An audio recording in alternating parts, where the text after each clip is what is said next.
Anna Leblanc. According to Elise Gold, PhD, from the Economic Policy Institute in August of 2019, workers today earning the federal minimum wage make $6,800 less per year to spend on food, rent, and other essentials than their counterparts did 50 years ago. This means that our siblings, parents, friends, and even ourselves that are working minimum wage jobs are making less than our grandparents were 50 years ago. That clearly shows that we have an issue with wages in our country. Today, I'm first going to talk about the problems with the Biden administration needs to raise the federal minimum wage to $15 an hour. Today, I'm first going to talk about issues with our minimum wage, and then I'm going to discuss the solution for it. The problem is simple. The minimum wage is too low. Minimum wage is currently set at $7.25 an hour. According to Andrew Blumenthal, a financial journalist in his Can a Family Survive on the United States Minimum Wage in March of this year, states that if kept up with inflation, the minimum wage should have been at least $10.10 in 2018. Meaning that in 2021, 3 years later, it should definitely be higher, somewhere probably in the $15 range.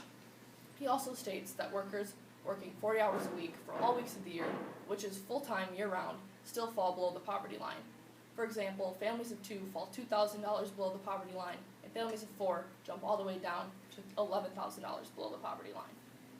In addition to this, Mary Babick, a senior communication officer for Politics of Poverty, on February 5th of 2021 stated that 11% of American adults are currently facing food insecurity. This shows that this problem with our wages being too low is vast and significant for many people in our country.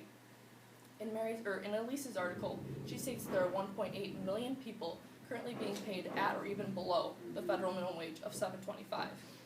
These people have trouble paying regular bills like rent and maintaining stable housing, paying for food for their families, and regular utilities like water, electricity, things like that. When minimum wage was made, it's meant to be a livable wage that you can survive on, especially if you're working full-time or even if you and a partner are working full-time. Therefore, we need help, we need to fix it, we need people to be able to survive on their own. Eric Ravenscraft from the New York Times on June 5th, 2019, very bluntly stated that it is not possible to live on the United States minimum wage anymore. Now that I've discussed the problem with you, I'm going to present a solution for these issues. Believe it or not, there is a way we can solve these problems.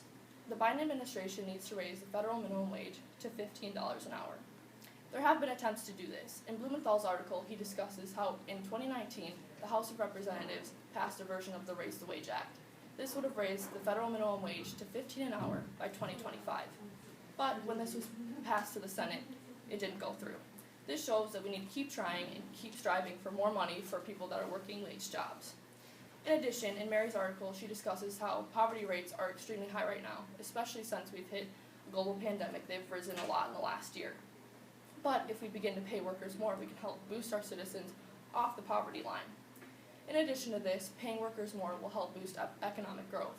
When workers are paid more, they have more money to spend. What do you do when you have more money to spend? You spend it. This money goes straight back into our economy and fuels growth, which is something our economy desperately needs right now. Raising the minimum wage to $15 an hour is also fairly realistic. In Mary's article, she discusses that in a survey she did, 67% of small business owners support raising the federal minimum wage to $15 an hour. On top of this, a common worry is that employers will begin to cut jobs. But in research or in studies, it has shown that there's no significant amount of jobs cut in areas that have already raised their wages. For example, places with high population density like Los Angeles and New York City that have raised their wages already to numbers close to 15 have no significant job losses. On top of all of this, raising the minimum wage to $15 an hour is highly desirable for all people involved. People that are working wage jobs will begin to make more money, and people that aren't working wage jobs, like people that are salaried, will begin to pay less in taxes. When we pay our minimum wage workers more money, they rely less on government funding. When you rely less on government funding, that means that less of people that are salaried pay less in taxes, and more importantly, less of their tax money goes directly into the pockets of others. That's probably something everyone would enjoy. Andrew Van Dan, a financial journalist with the Washington Post, on March 3rd of this year stated that in areas that have already raised their minimum wage, that renters were 10% less likely to default on their payments.